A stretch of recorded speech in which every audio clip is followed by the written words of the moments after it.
Greetings, brothers. In today's video, I'm going to bring you through the journey that I have been on in 10th edition of Warhammer 40,000 to bring your Blood Angels win rate up to the same high levels that I am currently enjoying. To do this, we're going to have to talk about the core concepts, we're going to talk about advanced tactics to help you get the ultimate success on the battlefield. If you are new here, then my name is John, and I am the Blood Angels Commander, and this is the #1 channel on YouTube for all things Blood Angels. So let's dive in to this week's tactics video.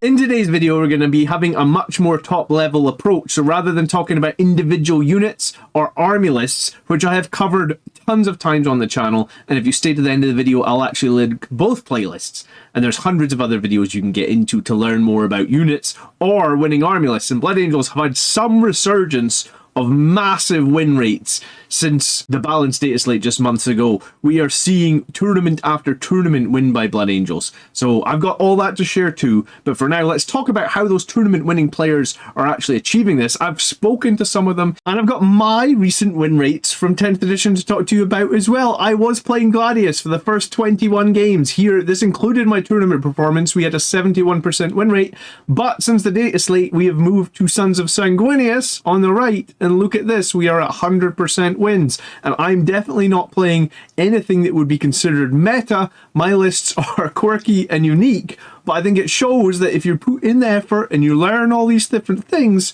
you can really start to come out on top. But it really didn't start well for me in 10th edition. I actually got beat so many times in the Sons of Sanguinius detachment, I ditched it and started going to play Gladius Task Force. Gladius Task Force, however, with its combat doctrines, really benefits you if you build a combined arms list, a list that includes both shooting and melee. And that's really how I've had success with Blood Angels over multiple editions recently. I don't chase the entire melee list. I think that is very hard to play. I think some people do it great, and we've been seeing a lot of people winning tournaments with Blood Angels. However, I think if you are maybe a reasonable to mid or above average player, then you can use combined arms with your Blood Angels detachment, and I'm going to tell you how to do that, and I'm going to tell you how to hopefully start chasing that 90% win rate that is possible. But first, before we do that, I have to tell you real quick about this week's sponsor. So I like to wear a shirt when I'm out and about, and I like to look smart. So that's why I'm excited to tell you today I am partnered with Into the AM. They provided me the shirt and this awesome long sleeve Henley. It's pretty cold in Scotland, so it is nice to get some quality material to wear. They asked me to do an unbiased review of their product, so that's what I'm going to tell you about over the next 30 seconds. Maybe some of you guys noticed the super cool spaceman having his cup of coffee that I was wearing at the start of the video. I will be changing it to another one for the rest of this video. The material is second to none. It feels very lightweight. The sizing was right on. I always wear large. I'm very happy with it. This is precisely the type of clothing that I would wear. It can be smart, it can be casual. I got my eyes on another flannel shirt already. I love it. If you head over to their website right now, you can see loads of different graphic t-shirts. You can see the Henley. They do more clean, crisp workwear and obviously flannel shirts. Maybe Warhammer players would all be a little bit smarter if you had your flannel shirt. Anyway, I'm going to give you a link in the video description. If you go there right now, you can get 10% off your next order using code BAC10. I would really appreciate it if you would check them out. Thank you so much Into the AM for sponsoring this video, and it's my first ever sponsorship. I'm stoked. Thank you so much. Alright, let's get back into the content. So let's come back and talk about that combined arms list. And this list probably is going to suit you super well if you're playing in Gladius, but I think it will transfer really nicely into Sons of Sanguinius. It has for me. In fact, it's transferred so nicely. As much as I think Gladius is a great detachment, I think I am dead set on playing Sons of Sanguinius because they feel more Blood Angels. In Sons of Sanguinius, you get to do more melee combat, you get to do more charging, which is what I love, and if I'm winning, even better. So this is kind of how I wanted to break it down, and I want you to use these principles as guides because apparently I don't even follow my own rules. I wanted to start by saying in your combined arms list you want 30% of heavy/long range support. Now there's loads of ways you could do this. Land Raiders, Ballista Dreadnought, Devastator Centurions, Redemptors. However, you do not have to use the units that are on this list. These choices that I've listed in most cases will be the meta choices, but me personally, I'm not even using the meta choices. I'm using Predator Destructors because I think they're great and I love them. and they're pretty good at killing elite infantry, which was one of the problems I was having in my list. Long range elite infantry like Terminators, Death Guards. So if you're having a problem and you've got a solution, then don't stick to gospel, experiment and try out. And I always say to people that if you play your own list and you stick to it for a long period of time, you will do better than just picking or copying a list off the internet. If you've played a list 10 times versus something that you've copied, even if it was someone else's tournament winning list, you're probably going to do better with a list that you've played 10 times. So I don't even stick to my own principles, even if I use these as guiding principles. So my first principle is I want some las cannons, really, because las cannons I think are probably the most sort of cost efficient, long range. They're just going to punch out enemy armor. Good example was a few weeks ago I played against Death Guard. They had 3 Predator Annihilators. That's 9 las cannons a turn coming at me from 48 inches away. It's going to be hard for me to hold any objective in cover if you can just pepper it with las cannon shots every turn. I don't have a lot of invulnerable saves in my list. In fact, probably about 10 models out of my entire list, which is probably like 30 or 40 models, have invulnerable saves. So I'm not going to survive if I'm going to get peppered with 9 las cannons every turn. So I want something that could shoot back and not have to get too much in harm's way. In my list, I'm using Land Raiders and Predator Annihilators, and I reckon you need to spend 30% of your points on this, somewhere between 25 and 30. In my current list, I'm actually at 38%. However, I've put 2 Land Raiders in there, and I guess 2 Land Raiders is going to put a lot of points together. But Land Raiders do have another function, right? They are transport, they are going to get units across the board. And I'm going to take some units without jump packs. We can talk about them in a minute, but that's one of the reasons that my points in heavy support is a little bit higher than maybe I would like. I would also say you want to spend 20% of your points on scoring units. Now, scoring units, scouts, are the unit that are everybody's favorite for scoring. They obviously have the infiltrate, they also have stealthy, and they can basically come off the board every single turn and come back and basically score points all game long. So some people, for 20% of your points, you could run 3 squads of scouts. If you weren't sure how to have some scoring units, that would be a super easy way to do it, right? In my list, I'm spending 13% at the moment, and my personal scoring units are scouts, a Calidus Assassin, and a squad of heavy intercessors. Calidus Assassin and scouts are very meta. Heavy intercessors are really not meta. I love them, because I think Gravis Marines, they're survivable, they're good.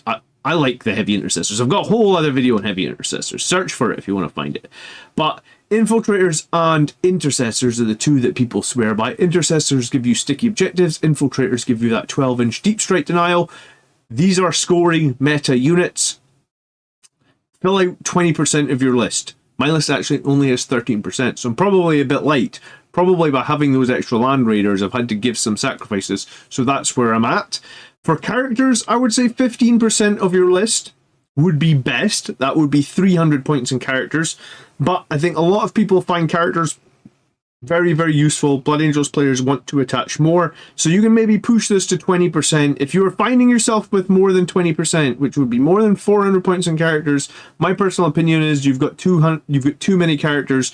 You're taking characters where your opponent's going to be taking squads. We made an example the other night where one guy was paying 90 points to add a captain to 5 Vanguard veterans, and in his list he could have given up like an enhancement and he could have had 5 more Vanguard veterans. And I was looking at it thinking, like, giving 5 Vanguard veterans +1 strength and having the captain attacks versus having 25 more attacks more from those Vanguard veterans. For me, like, once you get to a certain point with characters, you are pushing it too much. So 15% are characters, maybe 20%. What's good is chaplains, captains, sanguinary priests, and I even wrote down Lamartus because I think he's arguably our best character. A bunch of people want to include the Sanguinar. He is super costly. He is super good, so I understand it. But I guess if you're going to start including the Sanguinar plus a bunch of other characters, you're going to be pushing that character limit really high. Be aware that if you're over 400, you're probably erring into the side of, I have too many characters. Or I have too many points tied up in characters. Next, let's talk about your melee units. That's what the Blood Angels detachment is all about. That's why you want to be playing Sons of Sanguinius. You are going to need Death Company. You're probably going to need at least 2 squads, and I want to see at least 1 squad of 10. So 15 Death Company models minimum minimum. A bunch of people take more than them. There was a list that I reviewed just a week back, 2 weeks back, that had 7 Death Company units in it, and it actually almost won an event. It came second. So minimum 15 Death Company, probably more. Minimum 1 chaplain per 2 Death Company. What we're seeing is if people have 2 Death Company, it's usually one chaplain minimum. If you run 3 Death Company, 2 chaplains minimum. Because if your Death Company are out with 12 inches of the chaplain, then they have no OC. I feel like Death Company need OC. They're going to kill whatever they charge, probably. So they're going to charge onto an objective. If they kill what's on the objective, you want them to have OC. So minimum 2 chaplains for Death Company, minimum 2 Death Company, probably. What other good melee units we've got? We've got Blade Guard. I really like them because you can give them the fight first. You've got Centurions, the only melee options, I guess, out with Gabriel Seth that can do flat 3 damage. Vanguard Veterans, a lot of people swear by them because they can have a 4-up invan and they can be attached with the Priest for the 5-up Feel No Pain. So arguably, possibly the most durable, fast-moving unit we have. However, they do only do 1 damage a swing, which is a little bit disappointing. And then Assault Marines. A lot of people are running the Assault Marines, both on foot and with jump packs. On foot, they're super cheap, 150 points. With jump packs, they're 117. They do mortal wounds.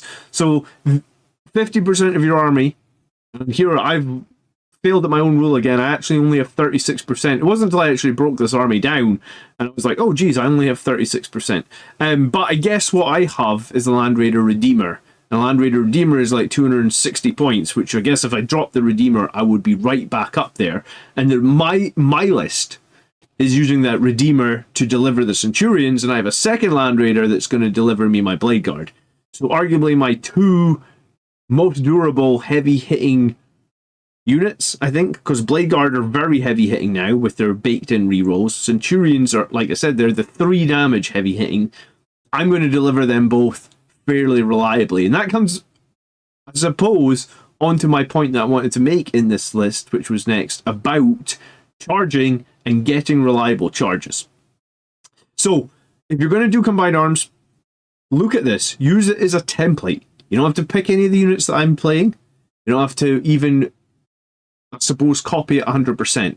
But this is a very good way of starting to think, how do you build a combined arms list, and how do you use the knowledge of that to basically take the strength of the Space Marines, but also take the melee power of the Blood Angels and get the absolute most out of your detachment. And honestly, you can run these in both, but I'm focused now on Sons of Sanguinius. I think it feels more Blood Angels, and I very much enjoy hitting people in the face with strength 10 power fists, I must admit. It's very, very good. One thing I didn't even realize was power fists now actually wound Terminators on 2s.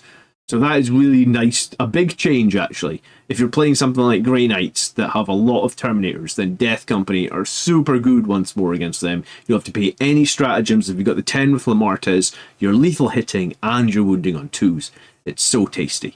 Alright, let's talk about charges. And Rapid English lets us drop these really happy chappies in the opponent's turn. So at the end of their movement phase, once they have moved everything, you select 1 unit from your army that is in reserve. When I'm playing at the moment, it's typically Death Company, all I have in reserve, bar maybe like the Calidus Assassin, but I'm not typically rapid ingressing her. So that unit can arrive on the battlefield as if at the reinforcement stage of your movement phase. So typically your enemy has moved everything. Remember, Death Company, jump 12 inches. So if you place these guys 12.1 inches away from your opponent, there's no way your opponent can charge them, and you're pretty much going to guarantee being able to shoot your Infernal Pistols, because you'll jump 12 inches, so you'll jump 11.1 inches away from them and shoot all your Infernal Pistols at half range, and you can never be charged. So if you can put them somewhere obscured, so they can't be shot, and 12.1 inches away, they can't be charged, that would be perfect. The trick is finding positions on the board that your opponent has left open, and if you are going to put the 10-man Death Company into reserve, that's going to be even harder, because they have much bigger footprint on the board.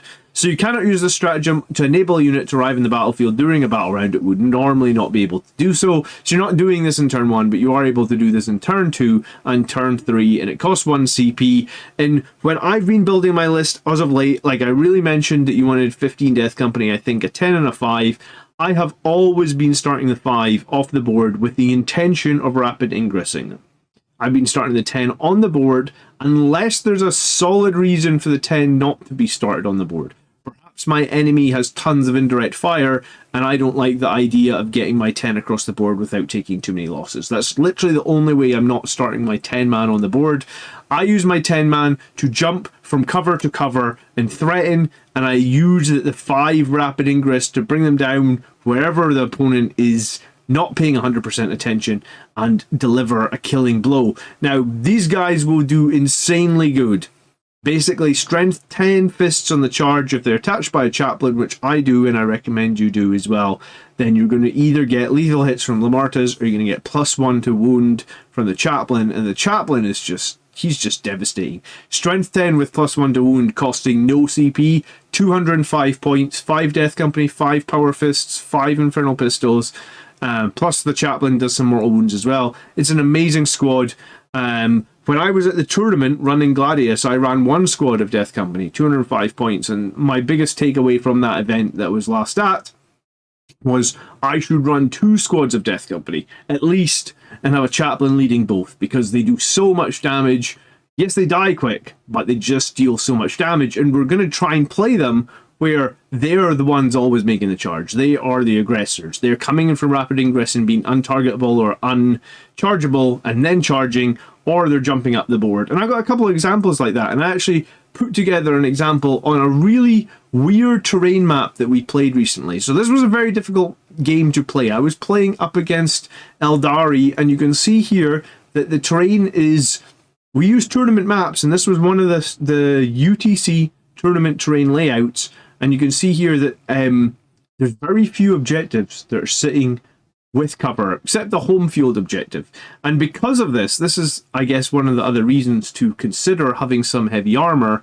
If the opponent, if all these Eldari tanks can see toughness 4 Marines on objectives, they're going to kill them.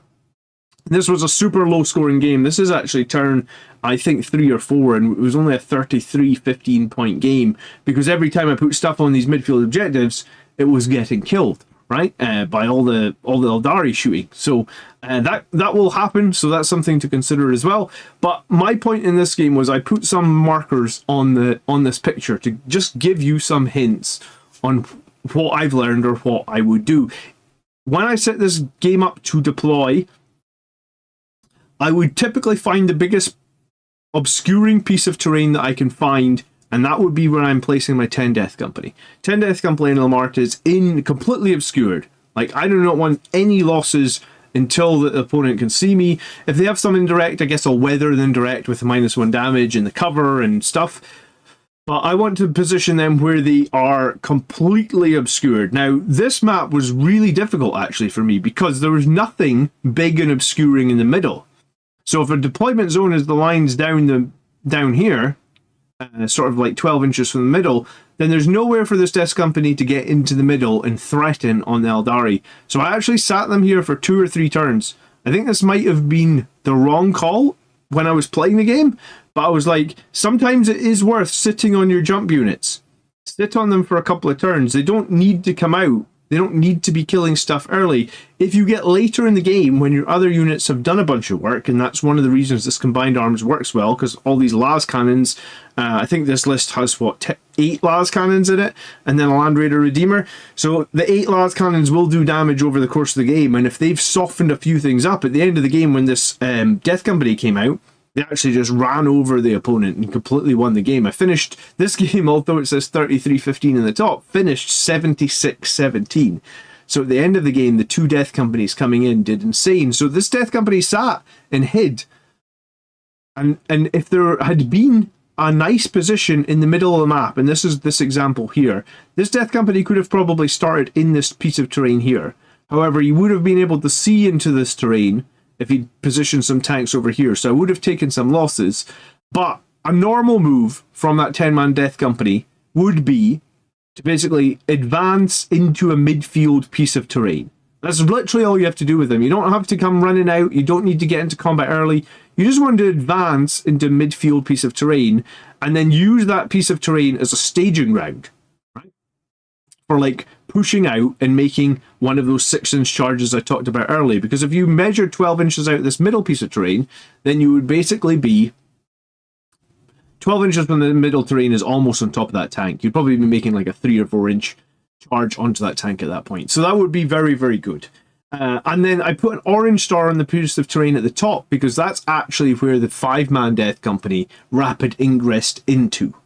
Now, the smaller pieces of terrain are brilliant for 5 men because even, and I kind of put these 2 red lines at the top to show if he did a tank in this back corner, what its firing arc would look like. So its firing arc would 100% let it see into those ruins. So if I try to put 10 men into that orange star at the top of the board, he would have, been able to see them and shoot them. By only putting a 5-man Death Company in rapid ingress, they're potentially much more safe because it's much easier to fit them into a piece of terrain.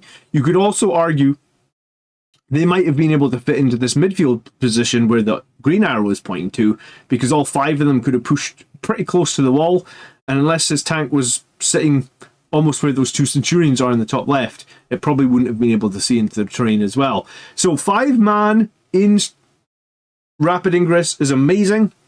10-man in rapid ingress can work. I prefer to keep the 10-man on the board with the -1 damage. They're usually pretty good against indirect fire. That's really the only thing that should be threatening them. And this was a horrible layout. Most of the time I feel like one of these 2 middle pieces might be rotated 45 degrees more towards your side. And if it is, then the idea behind that green arrow of starting the 10-man Death Company in your deployment zone with an easy advance roll to get the whole 10-man squad into a piece of terrain near the center of the board so they can threaten wherever they need to go is actually a very, very good play. And in some ways, I suppose it's the same as how we're putting units in transports. You're putting units in transports so they can get where they need to go and do what they need to do, which is deal out their maximum damage. So I think there's something that I have found very, very useful through the last edition, and it's very useful in this edition as well. It's one of the reasons that I probably err away from playing too many melee units, because if you have a ton of jump pack infantry, toughness 4 Marines do die very, very quick, and they are very expensive to lose. I mean, I believe against Death Guard, I think when I rapid ingressed in that 10-man Lamarta's Death Company, I think I lost 5 of them from basically, like, he just shot I couldn't put them in a position where they were obscured, so he was going to be able to hit them with some things. Mortarion shot them, some Plague Marines shot them, I think maybe even hit them with a Plague Burst Crawler, and I lost 5 Death Company, which is a lot. There's 130 points of guys, and I'm paying CP to rapid ingress them, and they've got -1 damage as well, so it was a lot to lose, and I think they had cover as well, so it wasn't like they were even positioned like just out in the open. So Toughness 4 Marines do very much die, and this is one of the reasons that Combined Arms, I guess, works, because you overload the board with threats, right? Land Raider Redeemer rolling straight up the middle of the board that's going to flame away the whole enemy infantry. That's a huge threat. Another Land Raider, you can see that one there, has no wounds taken off of it. So we're in turn 3, I've got full health Land Raider. It's got multi-meltas, it's got 4 Las Cannons, it's got heavy bolters. It's going to just vaporize a few more Eldari things before this game is over, and it's OC5, which is very nice, and it's definitely probably going to be able to survive a turn out and hold that objective for me. So, getting your units into good positions for charges, the Land Raiders help with that, jump units obviously help with that a lot, use terrain to your advantage, and overload the board with threats, using some of that combined arm stuff. I think if I'd had more points in my list, I would have probably taken 2 Ballistus Dreadnoughts. I ended up not having enough points, so I took Predator Destructors. I'm actually starting to fall in love with the autocannons of the Predator Destructor in that it's 6 shots at AP2 against Vehicle, Strength 9, 3 damage. Sorry, AP2 against Infantry, Strength 9, 3 damage. And that is a very good profile for killing elite infantry. So I've been running Predator Destructors, but nobody else will be running them, and that's what I'm trying to say is, like, you don't need to conform. If you've got a unit that you love, some people actually love Double Vindicator Tank. We've talked about how good Double Vindicator Tank can be as well. If you've got a unit that you love, use it, you know? And you can still win games. You just need to put it all together in a cohesive action plan. Also wanted to talk a little bit deployment, and this was a map that I recently played at GT, playing against World Eaters. And we were playing Crucible of Battle. So the map looks something like this with the sideways deployment zones, or the diagonal deployment zones, I guess you would call it. Objectives through the middle, and there was a special condition on here where we basically doubled the middle objective. But in the combined arms list, I guess one thing that you can do, and it's kind of a neat thing to do, is you can actually screen with vehicles. You know, a lot of people want to take infiltrators for screening, but what if you just screen? Like, I've got a Vindicator tank here, I've got a Vindicator tank here, I've got a Ballistus Dreadnought here. So these guys being all spread out in the backfield with good range, we can actually use these on the flanks to screen.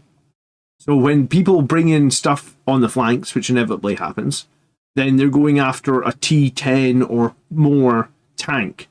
And one other thing to say about this was, this is a good example of deployment where if he goes first, I believe there's nothing that he can shoot of mine. Maybe he can shoot this tank. Maybe the Lord of Skulls can move down here. Or maybe he can take like a 10-inch move south and there will be a shot across. However, if you look here, there are some plastic markers or plastic bases around these pieces of terrain. So if you ever had to draw a line of sight over those plastic pieces of terrain, he would not be able to hit me. So even if he goes first, and in this game he did actually go first, he will literally be able to shoot me with one unit. Now, this could be more difficult if it was like a Tau list or something that has a lot of guns, but the principle of it is I'm going to position as many of my units in obscure positions as possible so that if I do not go first, I am not being shot and I am not losing anything.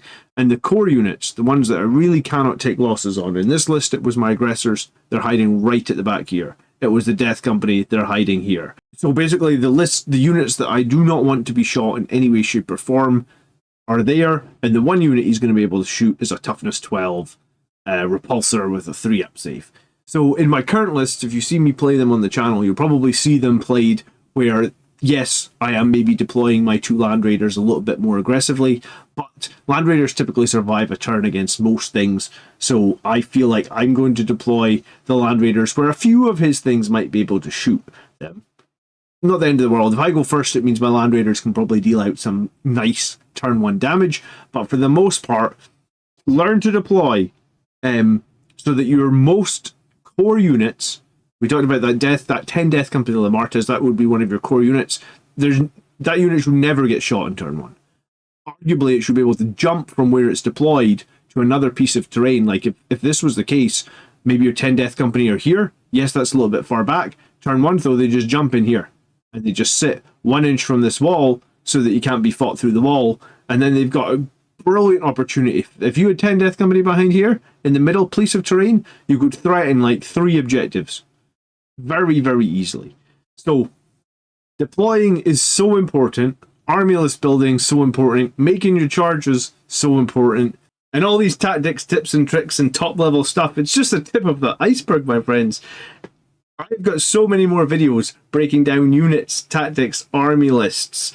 If you got some value out of today's one, please like the video and leave a comment so that the YouTube algorithm gods know that this was a somewhat decent video. I hope you learned something. I hope that it gives you a little bit of thought about how you are building your lists, because I think that there are so many options right now for Blood Angels to build really, really strong lists. And I think the key thing that I want you to take away is that you focus on some sort of core combined arms list, or you focus on whatever list that you want to do. If you repetition and learn and get experience with that list, that is the best way to bring yourself forward and learn from your defeats, because my defeats at the start of 10th were soul crushing. I drove home one night from one of our battle reports that was live on the channel, just swearing the whole time. It was the most soul-crushing defeat probably that I've ever done, but that was what made me look inside and be like, right, I know I'm not a 0% win rate player.